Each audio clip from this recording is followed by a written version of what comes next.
مصطفیٰ کے فرمان کے مطابق حضور نے فرمایا اپنی اولاد کو 3 چیزیں سکھاؤ۔ یا رسول اللہ وہ کون سی؟ فرمایا پہلی اسے میری محبت سکھاؤ۔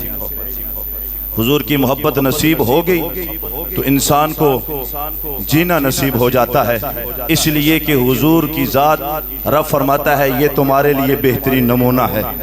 حضور کو والد کی شکل میں دیکھو تو حضور جیسا کوئی والد نہیں، حضور کو معلم کی صورت میں دیکھو، استاد کی صورت میں دیکھو تو کائنات میں حضور جیسا کوئی استاد نظر نہیں آتا، لیڈر کی صورت میں دیکھو تو کائنات میں مصطفیٰ جیسا لیڈر نظر نہیں آتا، ماں کا احترام کرتے ہوئے مصطفیٰ کو دیکھو، کائنات میں کوئی ایسا لال کسی نے نہیں جنا جیسا احترام آمنہ کے لال نے آمنہ کا احترام کر کے زمانے کو بتایا ہے۔ کہا ساری عزتیں اللہ نے، ساری عزتوں کا تاج اللہ نے میرے سر پہ رکھا ہے، لیکن یاد رکھو میں محمد بھی جس کے قدم چومتا ہوں وہ کوئی اور نہیں، وہ میری ماں آمنہ ہے۔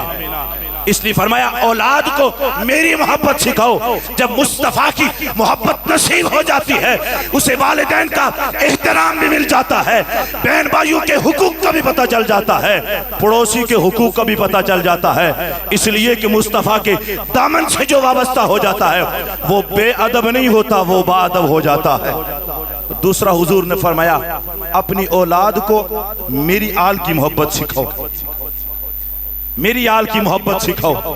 اس لیے گھرانے بہت سارے ہیں، خاندان بہت ہیں، لیکن کائنات میں مصطفیٰ کے گھرانے جیسا کسی اور کا گھرانہ نہیں۔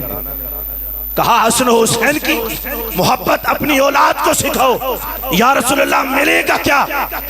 میں ایک بات کر کے یہ ملے گا کہ امام حسن دسترخوان پہ بیٹھے ہیں، ماں کے ساتھ کھانا کھا رہے ہیں، یوں نوالا توڑا اور سالن کی طرف لے کر کے ہاتھ روک لیا، دیکھتے رہے۔ ماں نے نوالا توڑا، سیدہ کائنات نے، آپ نے نوالا توڑا سالن کے ساتھ لگایا، منہ میں ڈالا۔ ماں نے پوچھا بیٹا ہاتھ کیوں روک دیا؟ یہ نوجوانوں کے لیے سبق ہے۔ کہا امی جان ہاتھ اس لیے روک لیا، یوں سالن نوالا لگانے لگا تھا، ذہن میں خیال آیا کہیں ایسا نہ ہو جس جگہ پہ میں سالن نوالا لگاؤں وہیں سے کہیں میری ماں کا ارادہ نہ ہو، اس لیے ادب کی خاطر رک گیا ہوں، پہلی میری ماں نوالا لگا لے پھر اس کے بعد اثر لگا لے گا۔ فرمایا اپنی اولاد کو میری، اپنی آل کو میری آل کی محبت سکھاؤ، اپنی اولاد کی رگوں میں آل رسول کا، آل رسول کی محبت اجاگر کر دو۔ فرمایا انہیں ماں کی محبت بھی نصیب ہو جائے گی، انہیں بہن بھائیوں کی محبت بھی نصیب ہو جائے گی۔ فرمایا تیسری چیز اپنی اولاد کو قرآن کی محبت سکھاؤ۔ آج یقیناً یہ ملک برادری، ملک اسلم صاحب یہاں پر موجود ہیں، برادران موجود ہیں، ان کا سر فخر سے بلند ہے۔ ہم دنیا کی تعلیم کا انکار نہیں کرتے، ضروری ہے بچے کو ضرور پڑھائیں، ڈاکٹر بنائیں، پی ایچ ڈی کروائیں، آپ انجینئر بنائیں، لیکن یہ بات یاد رکھیں۔ میں کچھ عرصہ پہلے ایک وہ کالم پڑھ رہا تھا جس میں ایک باپ نے اپنے بیٹے کو ڈاکٹر بنایا، پی ایچ ڈی بنایا، اور وہ کینسر کی مرض میں مبتلا ہو گیا، آخری لمحات تھے، وہ بول نہیں سکتا تھا۔ اس نے باپ کو اشارہ کیا، آنکھوں سے آنسو جاری ہو گئے۔ باپ نے کہا بیٹا کیا بات ہے، رو کیوں رہا ہے؟ میں نے تیرے علاج میں کوئی کسر نہیں چھوڑی، بتا کوئی کمی ہے؟ وہ بول نہیں سکتا تھا۔ اس نے لکھ کر باپ کو کہا رو اس لیے رہا ہوں، میرے اوپر تو نے لاکھوں نہیں کروڑوں روپے لگائے ہیں، لیکن وہ لاکھوں روپے، وہ اسناد، وہ ڈگریاں کس کام کی ہیں؟ فرمایا میری آنکھیں بند ہو جائیں گی۔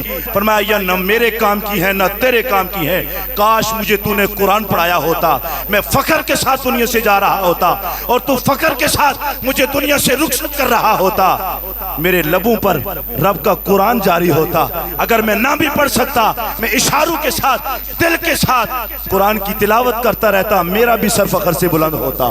اس لیے اپنی اولاد کو قرآن سے وابستہ رکھو۔ آج ضرورت اس امر کی ہے کہ ہم نے دین سے تعلق توڑ دیا ہے۔ بال نے کہا تھا نا کہ وہ معزز تھے زمانے میں مسلمان ہو کر، ہم خار ہوئے تارک قرآن ہو کر، اور درس قرآن ہم نے بلایا نہ ہوتا، زمانے نے ہمیں یہ زمانہ دکھایا نہ ہوتا۔ پیر صاحب موجود ہیں. آج والدین پیر صاحب کے پاس جاتے ہیں کہ کوئی تعویذ دیں، بچہ نافرمان ہے. ہم نے کہا ہم نے مصطفیٰ کی تعلیم کو چھوڑ دیا ہے. کاش کے بچوں کو قرآن پڑھایا ہوتا، بچے کو یہ بتایا ہوتا بیٹا صبح جب اٹھے گا نماز پڑھنا، نماز پڑھنے کے بعد سورہ یاسین شریف کی تلاوت کر لینا، تجھے کسی تعویذ کی ضرورت نہیں پڑے گی. اس لیے کہ مصطفیٰ نے فرمایا جو صبح اٹھ کر سورہ یاسین کی تلاوت کر لیتا ہے اللہ پورے دن اسے آفات و بلیات سے محفوظ فرما لیتا ہے. اور آج والدین پریشان ہیں، بیٹے کو روزگار نہیں ملتا. میں نے کہا آؤ مصطفیٰ کی دہلیز پر. حضور کے صحابی ہیں حضرت عبداللہ ابن مسعود، بیمار ہیں. حضرت عثمان غنی گئے بیمار کو سی کرنے کے لیے، اور آپ کی بیٹیاں تھی، بیٹا نہیں تھا، بیٹیاں تھی.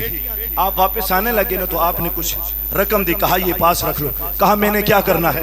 کہا کام آ جائیں گے. کہا میں تو زندگی کے آخری لمحات میں ہوں. کہا بیٹیوں کے کام آ جائیں گے. آپ نے جو جملہ ارشاد فرمایا، کہا اے عثمان غنی آپ کی محبت کو سلام پیش کرتا ہوں، مجھے آپ کی اس رقم کی ضرورت نہیں ہے. کہا یہ واپس لے جاؤ، اس لیے کہ میں نے مصطفیٰ کا فرمان پڑھا ہے. حضور نے فرمایا جو روزانہ سورۃ واقعہ کی تلاوت کرتا ہے اللہ اس کے رزق میں کبھی کمی نہیں چھوڑتا، اللہ اس کو وسیع رزق عطا کرتا ہے. کہا ساری زندگی میں سورۃ واقعہ کا عامل رہا اور اپنے بچوں کو بھی یہی پڑھایا ہے. کہا جب تک قرآن سے وابستہ رہیں گی کہا انہیں کبھی کسی چیز کی ضرورت نہیں ہوگی. احباب ذی وقار، پیغام یہی ہے کہ آپ خود بھی دین کے ساتھ وابستہ ہو جائیں، بچوں کو بھی دین کے ساتھ جوڑ دیں. اللہ کی عزت کی قسم ہے آپ کو کسی کے در پر جانے کی ضرورت نہیں ہوگی، آپ کو کسی در پر جانے کی ضرورت نہیں ہوگی، اس لیے کہ قرآن وہ کلام ہے، دین مصطفیٰ وہ دین لے کر آئے جو ہر ایک کی ضرورت کو پورا کر دیتا ہے. اس لیے میں یہاں کروڑ مرتبہ مبارکباد ملک اسلم صاحب کو پیش کرتا ہوں، آپ کی پوری برادری کو، اہل خانہ کو مبارکباد پیش کرتا ہوں. اللہ آپ کو دنیا اور آخرت میں عزتیں عطا فرمائے. دل عقیدت کے سجدوں کو بہتاب ہے. پیر صاحب خطاب کریں گے، آپ تھوڑا سا بازوق ہو کر محبت کا اظہار کرتے ہوئے استقبال کریں گے ان اشعار کے ساتھ کہ دل عقیدت کے سجدوں کو بہتاب ہے. یا نبی آپ کا نقش پا چاہیے، میری آنکھوں کو حسرت ہے دیدار کی، آپ کا جلوہ حق نما چاہیے. حشر میں مجھ سے پوچھا خدا نے اگر، یہ بتا اے گناہگار کیا چاہیے، عرض کر دوں گا تیری عطا کی قسم، مصطفیٰ چاہیے، مصطفیٰ چاہیے. نہ جنت نہ جنت کی ہوا چاہتا ہوں، نہ حوروں کی ہے تمنا، نہ غلمہ چاہتا ہوں، میں تو فقط دیدار مصطفیٰ چاہتا ہوں. حشر میں مجھ سے پوچھا خدا نے اگر، یہ بتا اے گناہگار کیا چاہیے، عرض کر دوں گا تیری عطا کی قسم، مصطفیٰ چاہیے، مصطفیٰ چاہیے. میں خطاب سے قبل پیر طریقت رہبر شریعت علامہ پیر شمس العارفین صاحب سے گزارش کرتا ہوں کہ آپ حافظ علی رضا کے سر پر دستار فضیلت آپ سجائیں گے.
کے لیے میں گزارش کرتا ہوں قاری مسعود صاحب سے اور قاری افتخار صاحب سے کہ حافظ علی رضا کو اپنے ہاتھوں سے سند پیش فرماتے ہیں۔ مبارکباد پیش کرتا ہوں حافظ علی رضا کو۔